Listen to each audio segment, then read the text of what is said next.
సిద్దిపేట జిల్లా ఆసుపత్రిలో ఒక అమానవీయ ఘటన మనం చూస్తున్నాం. కుర్చీలు లేక నేలపై కూర్చుంటున్నారు గర్భిణీలు. ఓపీ దగ్గర కనీస సౌకర్యాలు లేక తీవ్ర ఇబ్బందులు పడుతున్నారు. గంటల తరబడి నేలపైనే కూర్చోవడంతో గర్భిణులకు తీవ్ర ఇబ్బందులు తలెత్తుతున్నాయి. నెలలు నిండిన గర్భిణులను నేలపై కూర్చోబెట్టడంతో ఆసుపత్రి అధికారులు సిబ్బందిపై స్థానికులు ఆగ్రహం వ్యక్తం చేస్తున్నారు. గర్భిణులకు కనీస సౌకర్యాలు కల్పించరా అంటూ ఫైర్ అవుతున్నారు. నెలలు నిండిన గర్భిణీలు నేలపై ఎలా కూర్చుంటారు అంటూ అక్కడికి వచ్చిన వాళ్ళు ప్రశ్నిస్తున్నా సిబ్బంది కనీసం పట్టించుకున్న పాపాన పోవడం లేదు. అలాగే సరే ఎలాగోలా ముందు కూర్చుందామని ప్రయత్నించినప్పటికీ కూడా క్రింద కూర్చోలేక, ఒకవేళ కూర్చున్నా మళ్ళీ లేవలేక, మనందరికీ తెలిసిందే ఒక 8 నెలల్లో 9 నెలల్లో గర్భిణీలు క్రింద కూర్చోవడం అంటే సాధారణమైన విషయం కాదు. అలాంటిది కుర్చీలో కూర్చొని లేవడానికే కొన్నిసార్లు కొంచెం కష్టపడుతూ ఉంటారు, చాలా జాగ్రత్త పడుతూ ఉంటారు. అలాంటిది క్రింద కూర్చొని వాళ్ళు లేవలేక, ఒకవేళ కూర్చున్న తర్వాత అయినా సరే ఎక్కువసేపు కూర్చోవాలంటే నానా ఇబ్బందులు పడుతున్నటువంటి పరిస్థితి ఇప్పుడు మనకు కనిపిస్తుంది. ఈ నేపథ్యంలో దీనికి సంబంధించి సిబ్బందిని ప్రశ్నించినా సరే కనీసం సమాధానం చెప్పే దిక్కే లేదు. అక్కడ ప్రభుత్వం మేము ఇన్ని చేస్తున్నాం, అన్ని చేస్తున్నాం, 100 కోట్లు ఖర్చు పెడుతున్నాం అని చెప్పినా కనీస సౌకర్యాలు లేకపోవడంతో ఇప్పుడు అక్కడికి వచ్చిన వాళ్ళు, ఆ ఘటనను చూస్తున్న వాళ్ళు ఆందోళన వ్యక్తం చేస్తున్నారు. జిల్లా ఆసుపత్రిలోనే ఇలాంటి పరిస్థితులు ఉంటే ఇక ఇంకా చిన్న స్థాయి, మండల స్థాయిలో ఉండేటువంటి హాస్పిటల్స్లో ఇంకా ఎలాంటి పరిస్థితులు ఉంటాయో అంటూ మరికొంతమంది ఆవేదన వ్యక్తం చేస్తున్నటువంటి పరిస్థితి కనపడుతుంది. సో ఈ ఘటనకు సంబంధించి మీరేమనుకుంటున్నారు? 100 కోట్లు ఖర్చు చేసి మేము ఎన్నో అత్యాధునిక సదుపాయాలు కల్పిస్తున్నామని ప్రభుత్వం ఓ పక్క చెప్తుంటే కనీసం గర్భిణీలు కూర్చోడానికి కుర్చీలు కూడా లేనటువంటి ఈ పరిస్థితి, ఇది సిద్దిపేట జిల్లా ఆసుపత్రిలో ఇప్పుడు మనం చూస్తున్నటువంటి ఘటన చోటు చేసుకుంది. ఒక్కసారి మీరు చూడండి అక్కడ ఉన్నటువంటి పరిస్థితి ఎలా ఉందో. చాలా మాటలా మాకేం తెలుసు సార్.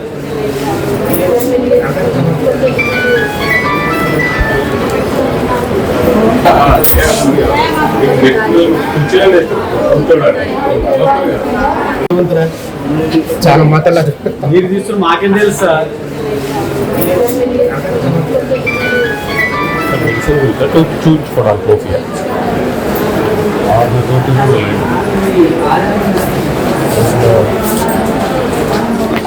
ఒకసారి మీరు చూస్తున్నారు కదా, ఆ వీడియోలో మీరు చూడండి, ఒకరిద్దరు కాదు 10ల సంఖ్యలో ఉన్న గర్భిణీలు, నిండు గర్భిణీలు అయ్యుండి 8 నెలలు 9 నెలల గర్భిణీ అయ్యుండి కూడా చివరికి క్రింద కూర్చోవాల్సిన పరిస్థితి, ఏదో క్యూలో కూర్చున్నటువంటి పరిస్థితి, ఏ దిక్కు లేక.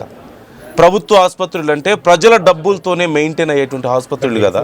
అక్కడ డాక్టర్స్కైనా స్టాఫ్కైనా ప్రతి మెడిసిన్కి మనం కట్టే ట్యాక్సులతోనే మన కోసం నిర్మించుకున్న హాస్పిటల్స్ అవి. ఇంకో పక్క ప్రభుత్వాలు 100 కోట్లు ఖర్చు పెడుతున్నామని చెప్తున్నారు. మరి సిద్దిపేట జిల్లాలో ఏమైంది ఆ పరిస్థితి? ఆ డబ్బులన్నీ ఎక్కడికి పోతున్నాయి? అక్కడికి వచ్చిన గర్భిణీలు చూడండి మీరు ఎంత దారుణమైన స్థితిలో వాళ్ళు కింద కూర్చుంటున్నారు, ఎన్ని అవస్థలు పడుతున్నారో మీరు చూస్తున్నారు కదా. దీనికి సంబంధించి డీటెయిల్స్ తెలుసుకుందాం. మహేష్ జాయిన్ అవుతున్నారు, మా ప్రతినిధి మహేష్. అంతమంది గర్భిణీలు అంత ఇబ్బంది పడుతున్నారు, మరి స్టాఫ్ ఎలా చూడగలుగుతున్నారు? అంత ఇబ్బంది పడుతుంటే కనీసం ఏదో ఒక ఏర్పాట్లు చేయాలనో పై అధికారులకి మరి రిక్వెస్ట్ చేసి అక్కడ ఏమైనా ఏర్పాట్లు చేయడం లాంటివి ఏమైనా ఉన్నాయా? అసలు జిల్లా ఆసుపత్రిలో కుర్చీలు లేకపోవడం ఏంటి కూర్చోవడానికి?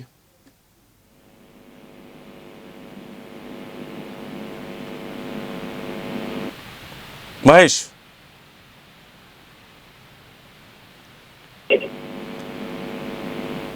మహేష్ నా వాయిస్ వినిపిస్తుందా?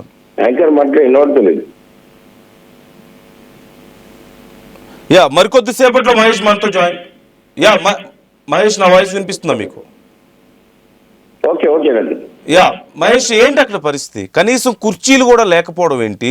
వాళ్ళు అలా కింద కూర్చొని అంత ఇబ్బందులు పడుతుంటే ఆ స్టాఫ్ అయినా అక్కడ మేనేజ్మెంట్ అయినా ఎలా చూడగలుగుతున్నారు? వాళ్ళ కళ్ళతో వాళ్ళు చూసి కనీసం పట్టించుకోకుండా ఎలా ఉన్నారు? ఇన్ని రోజులు ఏమైంది అసలు? అక్కడ కుర్చీలు ఎందుకు లేవు హాస్పిటల్లో? ఖచ్చితంగా కాదు, సిద్దిపేట ప్రభుత్వ ఆసుపత్రి గర్భిణులకు కేర్ ఆఫ్ అడ్రస్ గా చెప్పుకోవచ్చు. ఎందుకంటే గతంలో ఒక ప్రభుత్వ ఆసుపత్రికి రావాలంటే జంకుతున్న పరిస్థితిలో మాజీ మంత్రి హరీష్ రావు చొరవతో ప్రతిసారి కూడా మానిటరింగ్ చేస్తుంటారు. కానీ ఈ మధ్యన మరి హరీష్ రావు హాస్పిటల్ రాకపోవడమా ఏంటి అని చెప్పి ప్రధానంగా ఒక సమస్యగా చెప్పుకోవచ్చు. అక్కడ చూస్తుంటే వైద్యం కోసం వచ్చి ఆసుపత్రి ఆవరణలో కింద కూర్చున్న గర్భిణీలుగా చెప్పుకోవచ్చు. గర్భిణులకు కనీస సౌకర్యాలు ఏర్పాటు చేయని సిబ్బందిగా చెప్పుకోవచ్చు. చెప్పుకోవచ్చు. ఎందుకంటే ఉదయం నుంచి కిందనే కూర్చుని గర్భిణులు అవస్థలు పడుతున్నారు. ఆసుపత్రి సిబ్బంది తీరుపై గర్భిణులు ఆగ్రహం వ్యక్తం చేస్తున్న పరిస్థితి. ఎందుకంటే ఇక్కడ చూడొచ్చు, ఓపీ మాత్రం ప్రతిరోజు జిల్లా ఆసుపత్రికి 1200 వరకు ఓపీ చేసుకుంటారు. అదేవిధంగా డెలివరీకి సంబంధించిన ఓపీ 150 నుంచి 200 లోపు మంది అక్కడికి ఒక టెస్టులు చేసుకోవడానికి గర్భిణీలు వస్తుంటారు. ప్రతిరోజు కూడా 2-3 డెలివరీ కేసులు కూడా నమోదవుతాయి.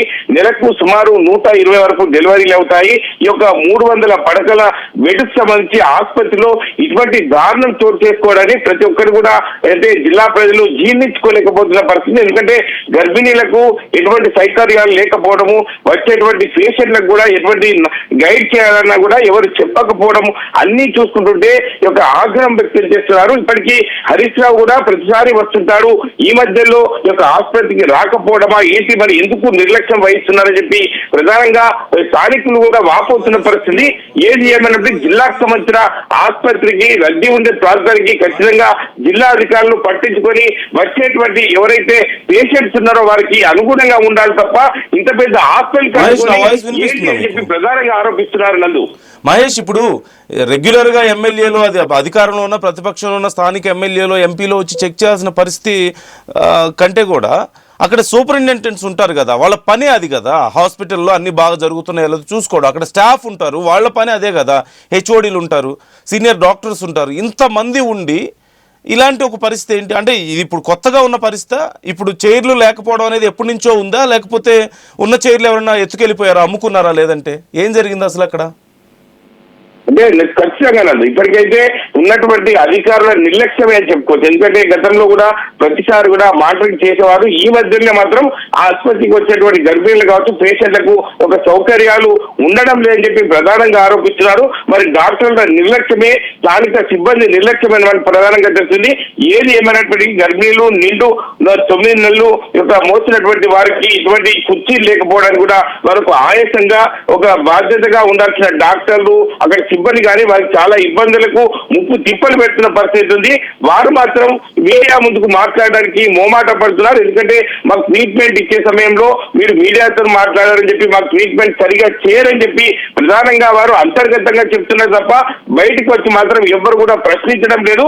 అంటే ఏది ఏమన్నట్టు ఇటువంటి సంఘటన యొక్క ఆర్టీవీ కథనానికి సంబంధించి జిల్లా ఆసుపత్రికి సంబంధించిన సిబ్బంది కావచ్చు, ఉన్నతాధికారులు స్పందించి ఖచ్చితంగా ఉన్నటువంటి ఎవరైతే ఉన్నారో వారికి ఖచ్చితంగా న్యాయం జరిగే విధంగా చూసుకుందాం. ఎందుకంటే ఇటువంటి సంఘటన చూస్తుంటే ఉదయం వచ్చి సాయంత్రం వరకు కూడా నేలపైనే కూర్చోవడం వల్ల ఆ బరువైనటువంటి ఒక శరీరంతో వాళ్ళందరూ కూడా ఇటువంటి సంఘటన చూస్తుంటే అందరూ ముక్కున వేలేసుకునే విధంగా ఉంది.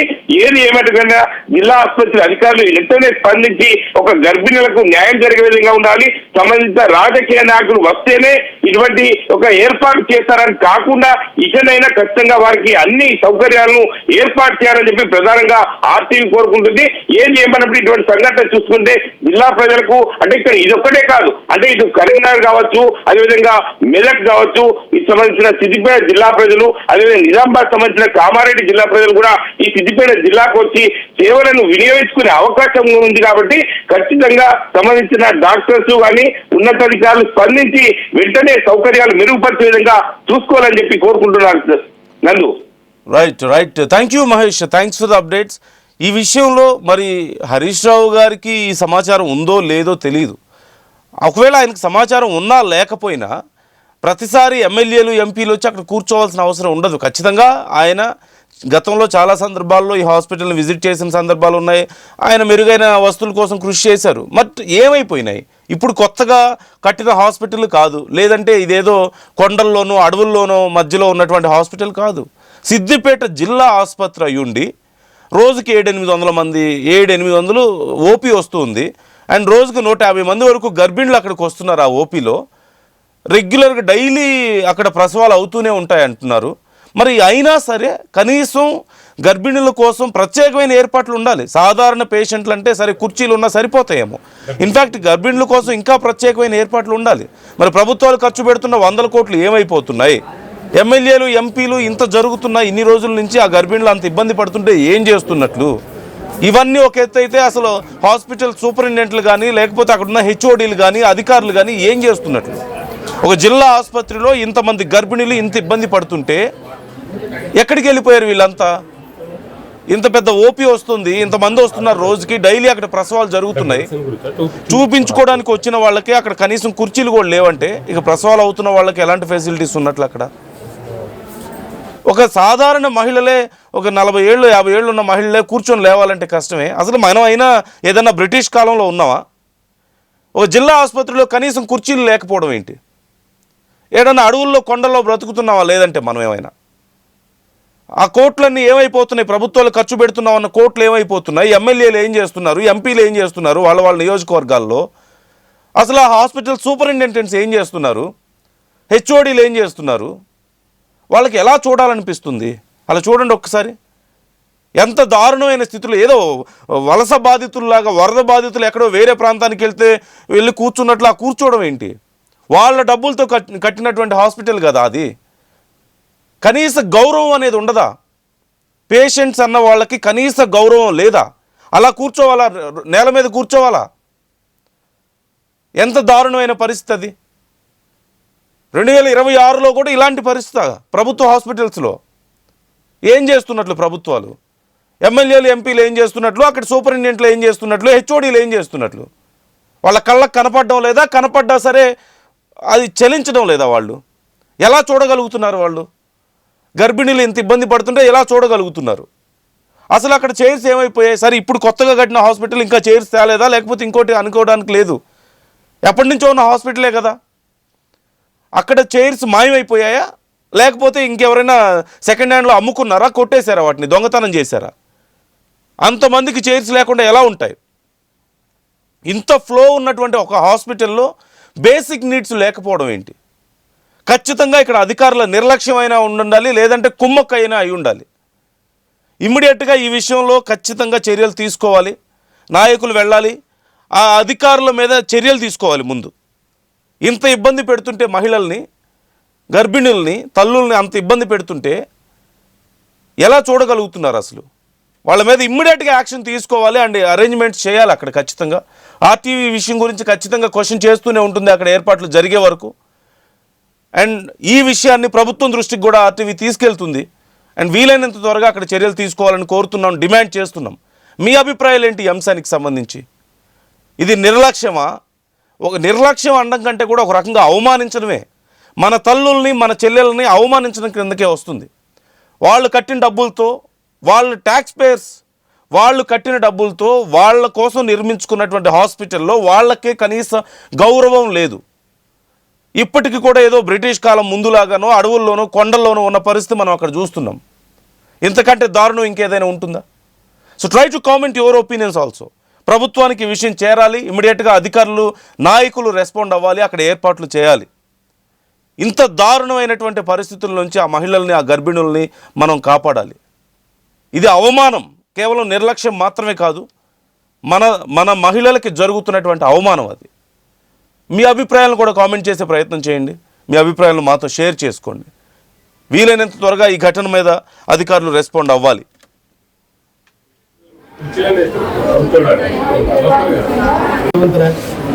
చాలా మాట్లాడలేదు. మీరు తీసుకుని మాకేం తెలుసు సార్?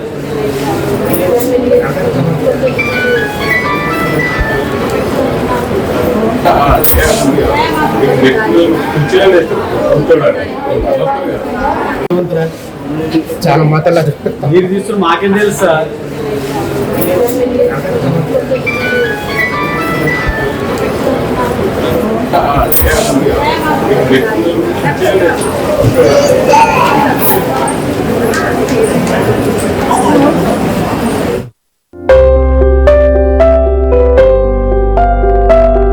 చిన్న చిన్న ఆనందాలు 35 ఏళ్లుగా నా జీవితంలో లేవు. 35 ఏళ్లుగా నేను డైపర్లలో బ్రతికాను. 6 సెంటీమీటర్ల ఫిస్టులా నా మూత్రాశయంలో లీక్ కారణమైంది. ఎవరూ నాకు సహాయం చేయలేకపోయారు. ఏఐఎన్యూలో వైద్యులను కలిసే వరకు. అక్కడ వారు రోబోటిక్ శస్త్రచికిత్సతో నాకు పరిష్కారం ఇచ్చారు. వారు నా ఆత్మవిశ్వాసాన్ని కూడా తిరిగిచ్చారు. Precision care makes it possible. The Center for Robotic Surgery at AINU